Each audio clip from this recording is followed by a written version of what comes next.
Yo ho ho, welcome back to another video. Thank you for joining me. As always, I hope you're keeping well. So today I'm going to be talking you through the books I'm planning to read in the run up to Halloween, my Halloween TBR.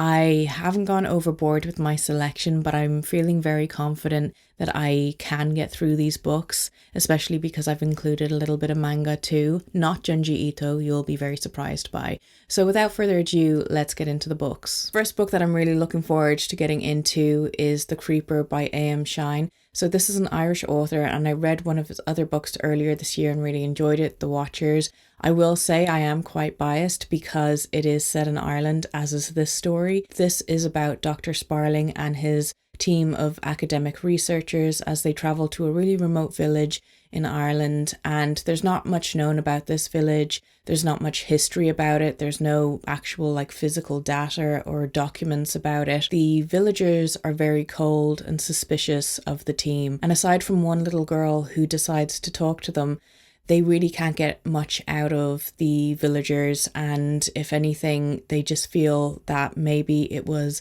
a mistake showing up here, especially when they learn the local folklore from this little girl who tells them about a mysterious creature called the Creeper. The village every evening goes into a lockdown when the sun goes down. It's because of this mystical, weird creature referred to as the Creeper. He basically shows up for 3 nights in a row, and every time you see him, he'll be a little bit closer to you. And it basically means that if you see him and he ends up coming closer to you, you're going to be facing your imminent death. So I think this sounds like it's going to be a really good kind of spooky experience. I'm not expecting it to be scary at all, but I'm expecting it to be very atmospheric. And like I said, because it's set in rural Ireland, I think I'm just going to really enjoy it. Next, I have another kind of folklore legend-based horror novel. It's The Fisherman by John Langan. So this follows 2 men who are both widowers who befriend each other. They both realize that they have the hobby of fishing in common, and this is something that they decide to do. They decide to go on fishing trips and kind of get to know each other, but also use it as a way to try to heal from the horrible losses that they've both experienced. They discover this kind of local legend about a mysterious being or creature known as the Fisherman, who is something that appears to people who have lost loved ones and basically offers them to get them back, but they have to pay a really big price in order to do so. And I've seen this referred to as a really beautifully executed horror novel. It's not one of those kind of horror novels that you go into that you're expecting a whole heap of scares. It sounds like it's going to be quite moving, hopefully. And that's the kind of horror novel that I really enjoy. I really love kind of grief-based themes within horror. I really like kind of real world sort of horror. I've heard incredible reviews about this. I'm really glad to have finally got my hands on this and to finally be reading it. I'm also planning to read Suffer the Children by Craig DeLuey. So this is another grief-based horror novel. It's an apocalyptic style novel based around a pandemic that only affects children. So within a very short period of time, all the children of the world end up passing away to this horrible illness. A few days later, they end up returning from the dead, but not quite like themselves. They're craving human blood. And once they've been satiated with this, they turn back to how they used to be before they passed away. And soon enough, the parents realize that they're going to have to continue giving their children blood in order to kind of preserve their memory, basically, as to how they were before this whole apocalyptic pandemic began. And I've also seen people describe this as a very difficult read in regards to the fact that it's a story similar to Pet Sematary, I suppose, of how far a parent will go to protect their child. I suppose in that sense it's quite a difficult emotional read, but I also have seen it pop up in people's most disturbing books that they've read, or it's also been popping up in extreme horror lists. I'm not really sure what to expect from it in the sense of its tone and how brutal it's actually going to be. I'm really excited to finally read a Craig DeLuey book. He's an author that I've been meaning to read for a really long time now, and I think this is going to be a really great introduction to his work. Then I have a short story collection. I feel like it wouldn't be a Halloween TBR if I didn't include at least one horror short story collection, and it is Things Have Gotten Worse Since We Last Spoke by Eric LaRocca. So I've never read anything by this author before, and I've seen him pop up time and time again. as this like up and coming like trailblazer within the horror community. These stories are meant to be like really messed up, really extreme, but also really memorable. And I had no idea where to start with his work initially.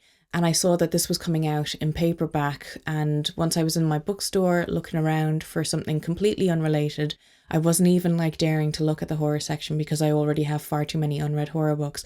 But I saw this and I was like, do you know what?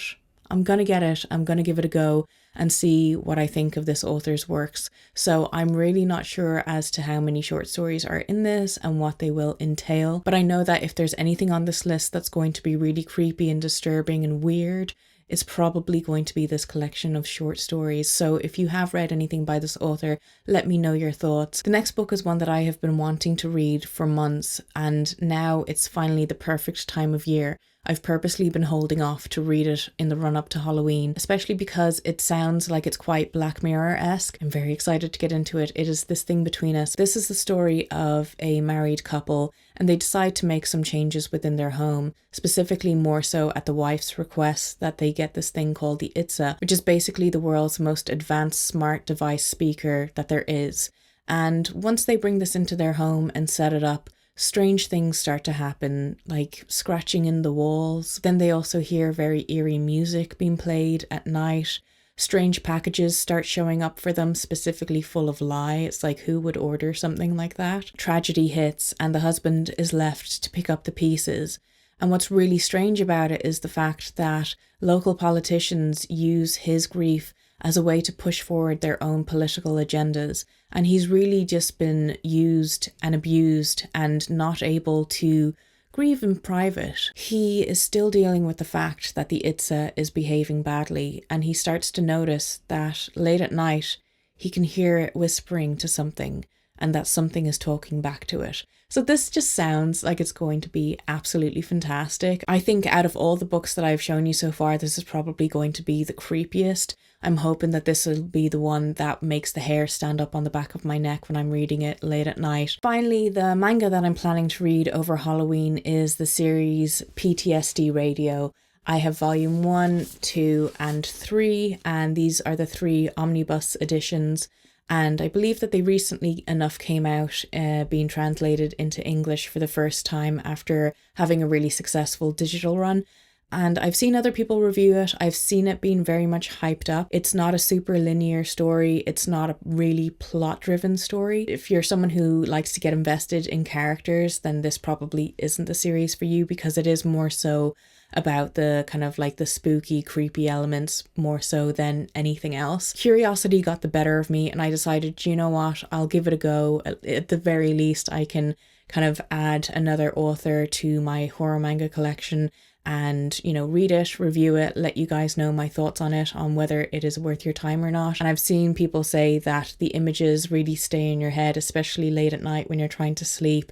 People can get really creeped out, and I haven't had that experience in such a long time. I hope I have a similar experience, but I suppose I don't really have high hopes because I feel like I'm so immune to being like properly physically scared and stuff these days based on how much horror content I actually do consume. So that has been my Halloween TBR. If you've read any of these books and have any thoughts on them, please let me know below. And of course, let me know what you yourself are planning to read over the spooky season. Is there anything that you're really anticipating? Is there anything that you're hoping is going to really creep you out? Let me know. And if you want to keep up with me outside of YouTube, you can always follow me on my Instagram or over on my TikTok, where I make short form content, all bookish related as well. So thank you again for watching. I hope you really enjoyed this video, and I will talk to you soon. Goodbye.